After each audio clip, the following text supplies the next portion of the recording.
Hi hello welcome back to Subhashini specialities. అందరూ ఎలా ఉన్నారు? నేనైతే చాలా బాగున్నానండి. చూస్తున్నారు కదా సుబ్రహ్మణ్యేశ్వర స్వామి విగ్రహం. నేనైతే విజయవాడ నుంచి మోపిదేవి గుడికి వెళ్తున్నాను.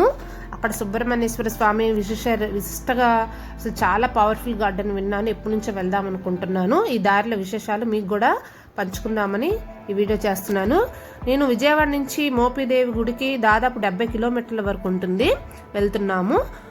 దారిలో మనకి అటుపక్క ఇటుపక్క గ్రీనరీ అనేది చాలా పచ్చగా ఉందండి. రీసెంట్గా వర్షాలు పడుతున్నాయి కదా, దానివల్ల చాలా పచ్చగా ఉన్నాయి.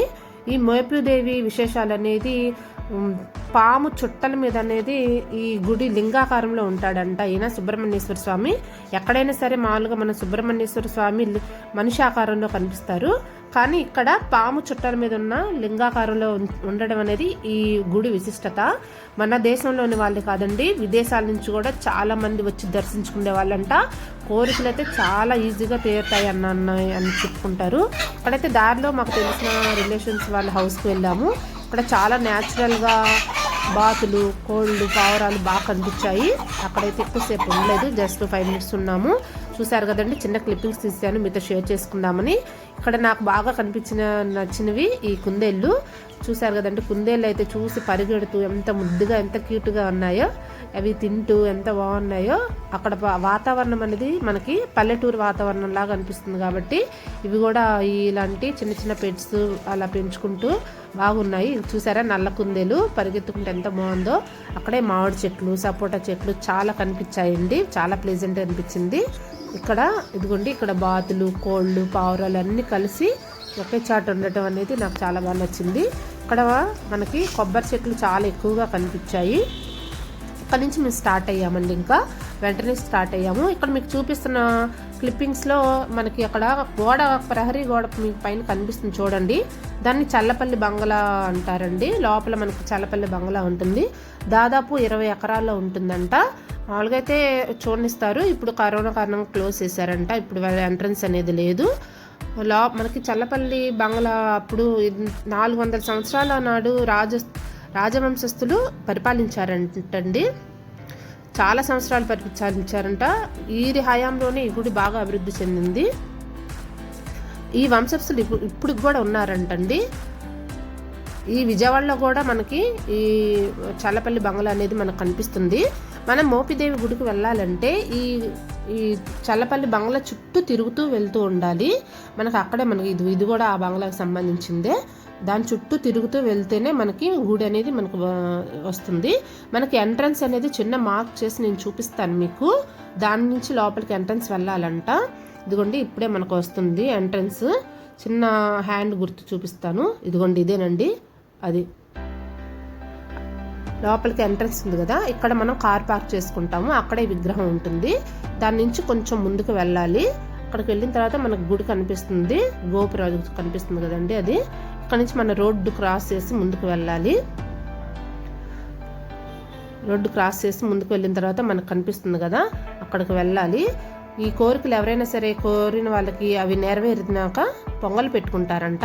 ఈ దగ్గరలోని పొంగల్ పెట్టుకోవడానికి కూడా మనకి లోపలికి వెళ్తే, నేను వెళ్తున్నాను కదా అక్కడేనండి, లోపలికి వెళ్ళిన తర్వాత మనకి పొంగల్ పెట్టుకుంటారంట. ఈ గుళ్ళ విశేషం రాహుకేతు పూజలు చేస్తారంటండి. మనకి శ్రీకాళహస్తిలో మనకి ఇలాంటి పూజలు చేస్తుంటారు, కానీ ఈ గుళ్ళో కూడా అలాంటి పూజలు చేస్తారంటండి.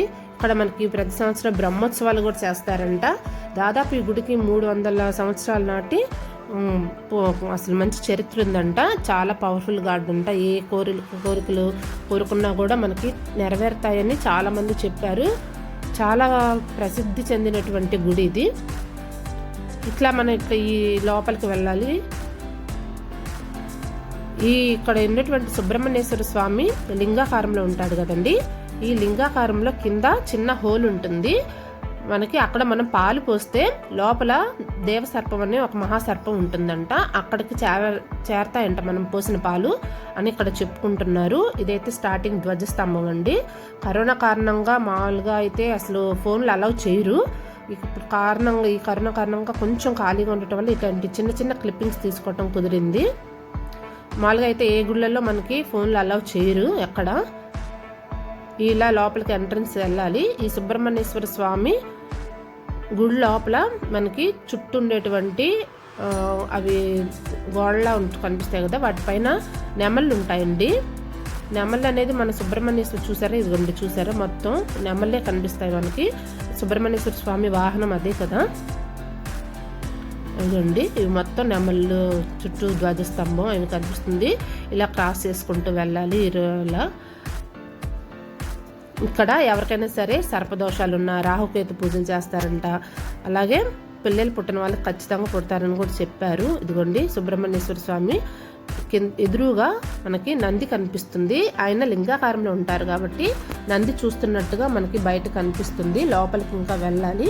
మనకి లింగాకారంలోని ఇప్పుడు ఈ ఫోటో కనిపిస్తుంది కదా, దాని కింద కరెక్ట్గానే స్వామివారు ఉంటారు. ఆ పక్కన అమ్మవారి కనిపిస్తుంది కదండి, ఈ మనకి ఫోటో దాని కింద కరెక్ట్గా స్వామివారు ఈ లింగంలాగే ఉంటారు.